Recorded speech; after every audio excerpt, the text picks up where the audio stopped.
Case ला incident है उसकी जो साइटेशन है 2021 PCRLJ पेज जो है 1779 लाहौर हाई कोर्ट की जजमेंट है।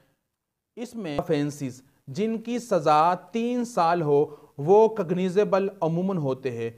यहाँ तक कि कोई लॉ या कोई प्रोविज़न उसको एक्सेप्शन ना दे दे या उसको एक्सप्रेसली जिक्र ना कर दे कि ये नॉन कग्निजेबल हैं। इसके बाद जो है वो पैरा डी है, उसमें यही बयान किया गया है कि offences cognizance of contention was that as per article 153 यानी पुलिस ऑर्डर 2002 में चैप्टर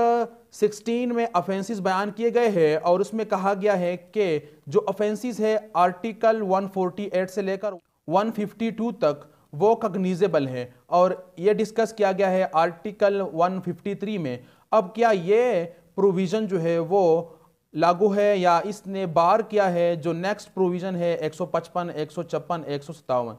तो इसमें बयान किया गया हेल्ड दैट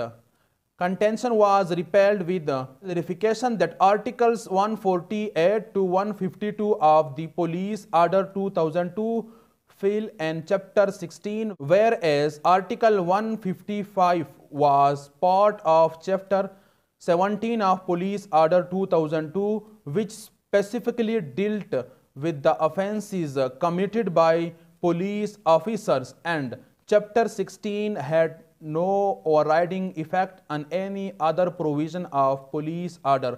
और इसी तरह बयान किया गया है article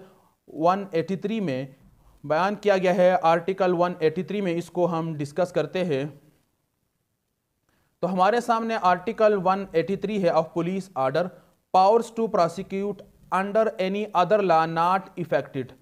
Nothing contained in this order shall be constructed to prevent any person for being prosecuted under any other law for the time being in force for any offence made punishable under this order। तो इसमें यह बयान किया गया कि कोई और law है और वो इंट्रोड्यूस करती है यानी गाइडलाइन देती है कि पुलिस ऑफिसर्स की या जो भी पर्सन है उसकी प्रोसिक्यूशन होगी तो वो क्या होगा, लागू होगा, उसको हम रोक नहीं सकते या उसको हम इफेक्ट नहीं कर सकते।